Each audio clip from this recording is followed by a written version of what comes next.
We're going to start by removing the wiper blades. These are the original ones. You can see here,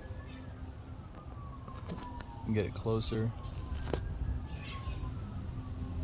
There's this latch. You want to pull it towards you, and then when you pull it towards you, you're going to pull down. So let me put this on my tripod to show you guys.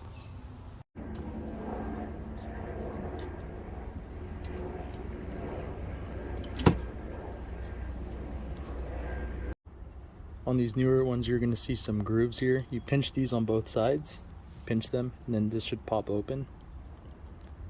You're going to slide the arm through here, and it's going to latch into this.